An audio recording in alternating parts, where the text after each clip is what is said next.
السلام علیکم۔ پیش خدمت ہے امرو اور شپالی جادوگرنی۔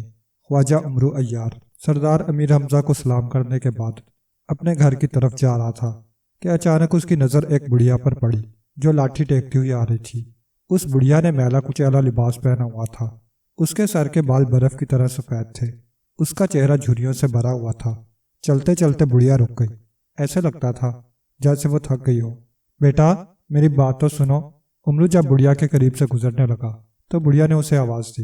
امرو رک کر بڑھیا کی طرف دیکھنے لگا۔ ہاں اماں کہو کیا بات ہے؟ امرو نے پوچھا۔ بیٹا کیا تم بتا سکتے ہو کہ سردار امیر حمزہ کا دربار ابھی کتنی دور ہے؟ بڑھیا نے کہا تو امرو چونک پڑا۔ سردار امیر حمزہ کا دربار نزدیک ہے اماں۔ کیا تم سردار صاحب سے ملنا چاہتی ہو؟ امرو نے پوچھا۔ ہاں میں سردار صاحب سے ملنا چاہتی ہوں۔ میں بہت پریشان ہوں۔ بڑھیا نے جواب دیتے ہوئے کہا۔ اماں کیا تم مجھے بتانا چاہو گی کہ تمہیں کیا پریشانی ہے؟ امرو نے کہا۔ بیٹا تمہیں بتانے کا کوئی فائدہ نہیں ہے کیونکہ تم میری مدد نہیں کر سکتے۔ سردار امیر حمزہ کے بارے میں مشہور ہے کہ وہ نیک دل اور انصاف پسند سردار ہیں، اس لیے وہ میری مدد ضرور کریں گے۔ اگر تم مجھے دربار حمزہ پہنچا دو تو میں تمہیں ڈھیروں دعائیں دوں گی۔ بڑھیا نے جواب دیتے ہوئے کہا تو امرو طویل سانس لے کر رہ گیا۔ ٹھیک ہے اماں آؤ میں تمہیں دربار حمزہ لے چلتا ہوں، امرو نے کہا، اور پھر اس نے بڑھیا کا ہاتھ پکڑا اور اسے لے کر دربار حمزہ کی طرف بڑھ گیا۔ تھوڑی دیر کے بعد امرو بڑھیا کے ساتھ دربار میں پہنچ گیا۔ سردار امیر حمزہ اپنی مخصوص شاہی کرسی پر بیٹھے ہوئے تھے۔ دربار میں وزیر بھی موجود تھے۔ جب امرو بڑھیا کے ساتھ دربار میں داخل ہوا تو سردار امیر حمزہ اور وزیر چونک کر انہیں دیکھنے لگے۔ امرو نے سردار امیر حمزہ کو سلام کیا تو انہوں نے سلام کا جواب دیا۔ خواجہ یہ خاتون کون ہے؟ سردار امیر حمزہ نے امرو سے پوچھا۔ سردار میں گھر جا رہا تھا تو یہ بڑھیا مجھے راستے میں ملی تھی۔ اس نے کہا کہ اسے آپ سے ملنا ہے، اس لیے میں اسے آپ کے پاس لے آیا ہوں، امرو نے جواب دیتے ہوئے کہا۔ تو سردار امیر حمزہ نے اس بات میں سر ہلا دیا۔ اماں ادھر کرسی پر بیٹھو، سردار امیر حمزہ نے اس بار بڑھیا سے کہا تو وہ ایک کرسی پر بیٹھ گئی جبکہ امرو بھی دوسری کرسی پر بیٹھ گیا۔ اماں تم کون ہو اور تمہیں مجھ سے کیا کام ہے؟ سردار امیر حمزہ نے بڑھیا سے پوچھا۔ بیٹا میرا نام حلیمہ ہے اور میں نور پور گاؤں میں رہتی ہوں۔ میرا ایک بیٹا ہے جس کا نام جعفر ہے اور وہ کشتی چلاتا ہے جس سے ہماری گزر بسر ہوتی ہے۔ پرسوں صبح وہ مسافروں کو لے کر چاہ آب گم کی طرف گیا تھا اور آج 2 دن ہو گئے ہیں۔ نہ ہی وہ واپس آیا ہے اور نہ ہی اس کے بارے میں کچھ پتہ چل سکا ہے کہ وہ کہاں ہے۔ میں بے حد پریشان ہوں۔ میں بوڑھی ہو گئی ہوں اس لیے اس کی تلاش میں نہیں جا سکتی۔ میں تمہارے پاس اس لیے آئی ہوں کہ تم میرے بیٹے کو تلاش کرا دو، بڑھیا نے جواب دیتے ہوئے کہا۔ اماں کیا پہلے بھی ایسا ہوا ہے کہ تمہارا بیٹا 1-2 دن گھر نہ آیا ہو؟ سردار امیر حمزہ نے پوچھا۔ نہیں پہلے کبھی ایسا نہیں ہوا۔ میرا بیٹا تو شام ہوتے ہی گھر آ جاتا تھا، بڑھیا نے جواب دیتے ہوئے کہا۔ تو سردار امیر حمزہ نے اس بات میں سر ہلا دیا۔ ٹھیک ہے اماں تم پریشان نہ ہو، میں ابھی تمہارے بیٹے کی تلاش میں کسی کو بھیجتا ہوں اور مجھے امید ہے کہ تمہارا بیٹا جلد ہی مل جائے گا۔ سردار امیر حمزہ نے بڑھیا کو تسلی دیتے ہوئے کہا۔ جیتا رہو بیٹا، اللہ تمہیں سلامت رکھے۔ اچھا میں چلتی ہوں، بڑھیا نے سردار امیر حمزہ کو دعائیں دیتے ہوئے کہا۔ پھر وہ اٹھ کر کھڑی ہو گئی۔ سردار امیر حمزہ نے تالی بجائی تو چند لمحوں کے بعد ایک خادم اندر داخل ہوا اور مؤدبانہ انداز میں کھڑا ہو گیا۔ کیا حکم ہے سردار؟ خادم نے مؤدبانہ لہجے میں پوچھا۔ سنو سپاہیوں سے کہو کہ وہ اس خاتون کو مہمانوں والی سواری میں بٹھا کر ان کے گھر تک چھوڑائیں، سردار امیر حمزہ نے کہا۔ حکم کی تعمیل ہوگی سردار، خادم نے جواب دیتے ہوئے کہا۔ اماں تم اس کے ساتھ جاؤ، شاہی سپاہی تمہیں تمہارے گھر تک چھوڑائیں گے۔ جیسے ہی مجھے تمہارے بیٹے کے بارے میں اطلاع ملے گی میں تمہیں بتا دوں گا، سردار امیر حمزہ نے بڑھیا سے کہا۔ تو وہ سردار امیر حمزہ کو دعائیں دیتی ہوئی خادم کے ساتھ وہاں سے چلی گئی۔ خواجہ کیا تم نے بڑھیا کی بات سنی ہے؟ سردار امیر حمزہ نے اس بار امرو سے مخاطب ہو کر کہا۔ ہاں سردار میں نے بڑھیا کی بات سن لی ہے اور اب آپ کے حکم کا منتظر ہوں، امرو نے جواب دیتے ہوئے کہا۔ میری طرف سے اجازت ہے، معلوم کر کے مجھے بتاؤ کہ بڑھیا کا بیٹا کہاں ہے، سردار امیر حمزہ نے کہا۔ سردار میں تھوڑی دیر تک معلوم کر کے آپ کو بتاتا ہوں، لیکن اگر مجھے نیک شگون کے طور پر کچھ مل جائے تو، امرو نے الفاظ ادھورے چھوڑتے ہوئے کہا۔ تو سردار امیر حمزہ کے چہرے پر حیرت کے تاثرات ابھر آئے۔ امرو کیا تم بڑھیا کے بیٹے کے بارے میں معلوم کرنے کا بھی نیک شگون لوگے؟ سردار امیر حمزہ نے کہا۔ تو امرو گڑبڑا گیا۔ ٹھیک ہے سردار، اگر آپ نہیں دینا چاہتے تو کوئی بات نہیں، میں پھر کسی دن لے لوں گا، امرو نے جواب دیتے ہوئے کہا۔ پھر وہ اٹھا اور دربار سے باہر نکل آیا۔ اپنے گھر جانے کی بجائے امرو استبل میں آ گیا۔ وہ دراصل بولنے والی گڑیا سے بڑھیا کے بیٹے جعفر کے بارے میں معلوم کرنا چاہتا تھا۔ چنانچہ اس نے زنبیل سے بولنے والی گڑیا نکال کر اس کے سر پر انگوٹھا رکھ کر دبایا تو بولنے والی گڑیا میں زندگی کی لہر دوڑ گئی۔ کیا حکم ہے آقا؟ بولنے والی گڑیا نے انسانی آواز میں پوچھا۔ بولنے والی گڑیا: تھوڑی دیر پہلے ایک بوڑھی عورت حلیمہ سردار امیر حمزہ کے پاس فریاد لے کر آئی تھی کہ اس کا بیٹا جعفر جو کشتی چلاتا ہے وہ 2 روز سے غائب ہے۔ مجھے بتاؤ کہ جعفر اس وقت کہاں ہے؟ امرو نے بولنے والی گڑیا سے مخاطب ہو کر کہا تو اس نے اس بات میں سر ہلا دیا۔ پھر اس نے اپنی آنکھیں بند کر لیں۔ چند لمحوں کے بعد اس نے آنکھیں کھول دیں۔ آقا، جعفر اس وقت سرخ جنگل کے پیچھے ایک دریا کے کنارے پر موجود ہے، بولنے والی گڑیا نے کہا تو امرو چونک پڑا۔ وہ دریا کے کنارے کیا کر رہا ہے؟ کیا اسے معلوم نہیں ہے کہ اس کی ماں اس کی وجہ سے بے حد پریشان ہے؟ امرو نے حیرت بھرے لہجے میں کہا۔ آقا، دراصل وہ اپنی کشتی کی وجہ سے بے حد پریشان ہے، کیونکہ اس کی کشتی اس کی آنکھوں کے سامنے دریا میں ڈوب گئی تھی اور وہ اپنی کشتی کے غم میں دریا کے کنارے پر بیٹھا ہوا ہے۔ بولنے والی گڑیا نے جواب دیتے ہوئے کہا۔ اس کی کشتی کیسے ڈوب گئی تھی؟ امرو نے پوچھا۔ آقا، اس کی کشتی ڈوبی نہیں بلکہ اغوا کر لی گئی ہے، بولنے والی گڑیا نے کہا تو امرو چونک پڑا۔ کیا مطلب؟ کس نے اس کی کشتی اغوا کی ہے؟ کیا کبھی کشتی بھی اغوا ہوئی ہے؟ امرو نے حیرت بھرے لہجے میں پوچھا۔ آقا، میں آپ کو تفصیل بتاتی ہوں۔ ایک دن جعفر مسافروں کو دریا کے دوسرے کنارے پر پہنچانے کے بعد واپس اپنے گھر جا رہا تھا کہ وہاں سے شپالی جادوگرنی کا گزر ہوا۔ شپالی جادوگرنی کو وہ کشتی اتنی پسند آئی کہ اس نے اسے اغوا کرنے کا پروگرام بنا لیا۔ اس نے سوچا کہ وہ کشتی کو دریا میں ڈبو دے گی اور جعفر یہی سمجھے گا کہ اس کی کشتی دریا میں ڈوب گئی ہے۔ چنانچہ اس نے خود کو غیبی حالت میں کیا اور اس نے جادو کے ذریعے دریا میں طوفان برپا کر دیا۔ اسی طوفان میں ہی جعفر کی کشتی دریا میں ڈوبنے لگی تو جعفر کشتی سے باہر نکل آیا۔ وہ اپنی جان بچا کر دریا کے کنارے پر پہنچ گیا اور اس نے اپنی آنکھوں سے کشتی کو دریا میں ڈوبتے ہوئے دیکھا تھا۔ بولنے والی گڑیا نے تفصیل بتاتے ہوئے کہا۔ شپالی جادوگرنی؟ یہ کون ہے اور کہاں رہتی ہے؟ امرو نے کہا۔ آقا، شپالی جادوگرنی پاتال کی خوفناک اور طاقتور جادوگرنی ہے۔ یہ کچھ عرصہ پہلے پاتال سے انسانی دنیا میں آئی ہے۔ اس نے اپنا ٹھکانہ نیلے پہاڑوں کے ایک غار میں بنایا ہوا ہے، بولنے والی گڑیا نے جواب دیتے ہوئے کہا۔ اب جعفر کی کشتی کہاں ہے؟ کیا وہ ابھی تک دریا کے اندر موجود ہے؟ امرو نے پوچھا۔ نہیں آقا، کشتی اس وقت شپالی جادوگرنی کے پاس ہے، یعنی اس کے غار کے باہر دریا میں موجود ہے، بولنے والی گڑیا نے جواب دیتے ہوئے کہا تو امرو نے اس بات میں سر ہلا دیا۔ پھر اس نے بولنے والی گڑیا کی پیشانی پر انگوٹھا رکھ کر دبایا تو اس کی آنکھیں تاریک ہو گئیں۔ امرو نے بولنے والی گڑیا زنبیل میں رکھی اور استبل سے نکل کر دربار کی طرف بڑھ گیا۔ وہ سردار امیر حمزہ کو ساری بات بتانا چاہتا تھا۔ وہ جانتا تھا کہ سردار امیر حمزہ اسے جعفر کی کشتی برآمد کرانے کا حکم دیں گے، اس طرح وہ ان سے نیک شگون کے طور پر بھی کچھ حاصل کر لے گا۔ امرو جب دربار میں داخل ہوا تو سردار امیر حمزہ اسے دیکھ کر چونک پڑے۔ امرو نے انہیں سلام کیا تو سردار امیر حمزہ نے اس کے سلام کا جواب دیا۔ پھر امرو ایک کرسی پر بیٹھ گیا۔ امرو، کیا تم نے معلوم کر لیا ہے کہ جعفر کہاں ہے؟ سردار امیر حمزہ نے پوچھا۔ ہاں سردار، میں نے معلوم کر لیا ہے۔ جعفر کہیں گم نہیں ہوا بلکہ وہ سرخ جنگل کے عقب میں دریا کے کنارے پر موجود ہے، امرو نے جواب دیتے ہوئے کہا۔ پھر اس نے مختصر طور پر ساری بات بتا دی۔ امرو، ابھی جاؤ اور شپالی جادوگرنی سے جعفر کی کشتی لے کر اس کے حوالے کر دو، سردار امیر حمزہ نے کہا۔ پھر انہوں نے اپنے گلے سے ایک ہار اتار کر امرو کو دیا تو امرو کی باتیں پھیل گئیں۔ اس نے ہار زمین میں ڈالا اور پھر سردار امیر حمزہ کو سلام کر کے دربار سے باہر نکل آیا۔ اس نے زمین سے سنہری گھوڑا نکال کر اسے زمین پر کھڑا کیا تو دوسرے ہی لمحے وہ بڑا ہو گیا۔ امرو سنہری گھوڑے پر سوار ہوا اور اسے نیلے پہاڑوں کی طرف بڑھنے کا حکم دیا تو سنہری گھوڑا فضا میں بلند ہوا اور مشرق کی طرف اڑنے لگا۔ سنہری گھوڑے کے اڑنے کی رفتار بے حد تیز تھی، اس لیے امرو جلد ہی نیلے پہاڑوں میں پہنچ گیا۔ پہاڑوں کی رنگت نیلی تھی اور ان کے درمیان ایک دریا بہتا ہوا ایک طرف مڑا تھا۔ سنہری گھوڑا زمین پر اترا تو امرو بھی گھوڑے سے نیچے اتر آیا۔ اس نے سنہری گھوڑے کی گردن پر ہاتھ پھیرا تو سنہری گھوڑا کھلونے جتنا ہو گیا۔ امرو نے سنہری گھوڑے کو زنبیل میں رکھا اور پھر وہ دریا کے کنارے پیدل چلتا ہوا شپالی جادوگرنی کا غار تلاش کرنے لگا۔ وہ جیسے ہی تھوڑی دور پہنچا